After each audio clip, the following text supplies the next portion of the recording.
Have you ever set out a goal and you're really excited about it, but in a month or two, you end up falling off it?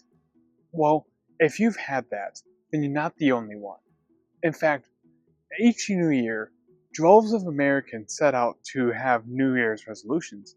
But at the end of February, over 80% of people have abandoned their goals. And in fact, according to New York Times, only 6% of Americans actually continue their goals into the full 12 months, into next year. So, why is it so many Americans want to engage goals in something they really crave or really want to become, but yet they always fall off? That within the month to 2 months, 80% of people begin to give up on it. Well, let's dive into why this happens, and when you set your next goal, you can set yourself up for better success. So let's take me for an example.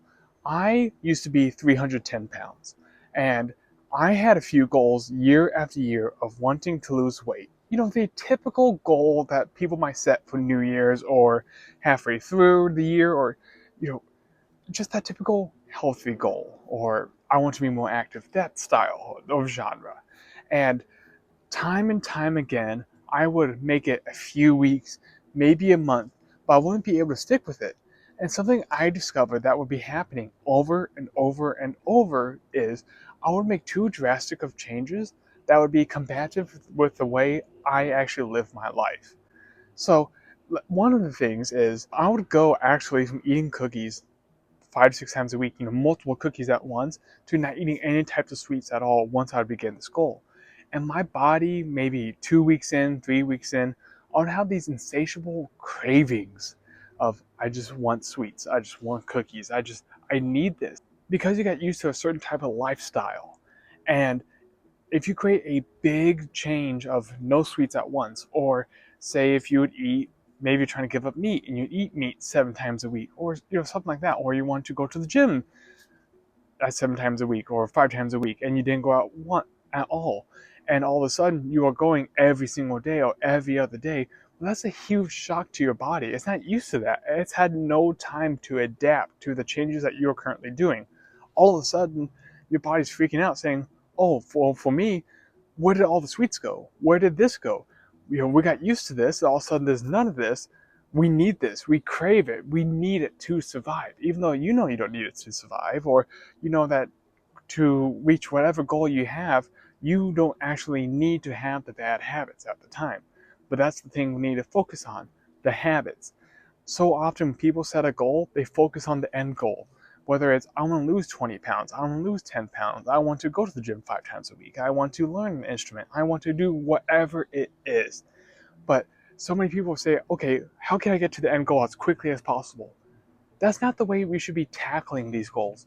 We should, in fact, think about it as, okay, I want to reach the end goal, but what are these small bricks that we can do along the way to make it in 6 months, in 9 months, in a year, or even 2 years, 3 years, extended periods of time?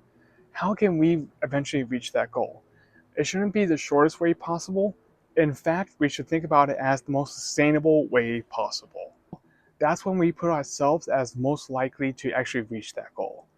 Now, what ended up actually happening for me was one year I decided to try this new mindset about that instead of giving up sweets all at the same time, I would eat cookies 5 days a week, 4 days a week then. And as I got used to it, maybe I would go from 2 cookies a night to 1 cookie a night. And then a few weeks later, I would maybe trim down on the nights. And so those small little bricks over time, I began to actually develop better eating habits. I began to develop, okay, I want to run.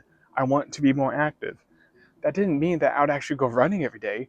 Some days it just meant I would go for a walk for 10 minutes. I would go for a walk for 15 minutes. Maybe I'll go do a light jog for 5 minutes and just walk. Or some days I wouldn't move at all. And if you look at your situation from a 10,000-foot view, that would really help you give perspective. I know it's hard to do, easy to say, but it's one of the things I had to learn.